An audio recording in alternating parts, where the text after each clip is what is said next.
एक आदमी ने अपनी पत्नी की कब्र खोद दी। चारों ओर देखा, कोई नहीं था। उसने कुल्हाड़ी से ताबूत खोला और अंदर सड़ी गली लाश देखी। डर के मारे उसका दिल बैठ गया, लेकिन उसने हिम्मत करके पत्नी के हाथ में लगी सोने की नकली बांह निकालने की कोशिश की। चाहे जितना जोर लगाया, सोना जरा भी नहीं हिला। अचानक लाश की आंखें खुल गईं। आदमी ने घबराकर कुल्हाड़ी उठा ली, लेकिन जैसे ही मुड़ा, डर के मारे उसकी सांस रुक गई। उसके दिमाग में बस सोना ही घूम रहा था और लाश की आंखें उसे घूर रही थीं।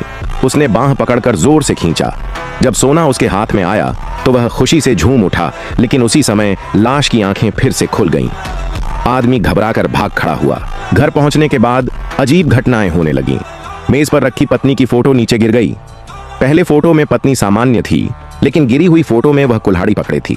आदमी को लगा उसकी आंखों का धोखा है, लेकिन दोबारा देखने पर फोटो में पत्नी की नजर सीधी उस पर थी। वह फोटो उठाकर ध्यान से देखने लगा, तभी फोटो फिर से गिर गई और पत्नी की तस्वीर अचानक गायब हो गई। उसी समय ऊपर से अजीब सी आवाज आई। डर के मारे वह ऊपर गया। कमरे का दरवाजा खुला और अंदर एक साया दाखिल हुआ, जिसके पास सिर्फ एक ही बांह थी। असल में कुछ समय पहले पति पत्नी पेड़ काट रहे थे, तभी एक बड़ा तना पत्नी के हाथ पर गिर पड़ा। चाहे जितना जोर लगाया, हाथ नहीं निकला। जान बचाने के लिए आदमी ने मजबूर होकर कुल्हाड़ी से पत्नी का हाथ काट दिया। हाथ कटने के बाद पत्नी बहुत उदास रहने लगी।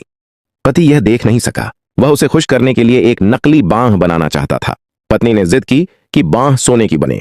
घर की हालत खराब थी, लेकिन पति ने कर्ज लेकर 3 सोने की ईंटें खरीदी, उन्हें पिघलाकर सांचे में डाला और सोने की बांह तैयार की।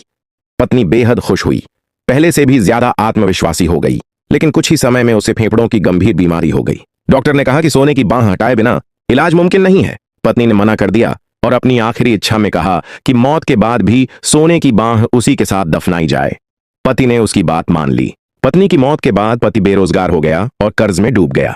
मजबूरी में उसने पत्नी की कब्र से सोने की बांह निकालने का फैसला किया। लेकिन बांह निकालने के बाद से अजीब घटनाएं शुरू हो गईं और अब उसके सामने एक ऐसा साया था जिसके पास सिर्फ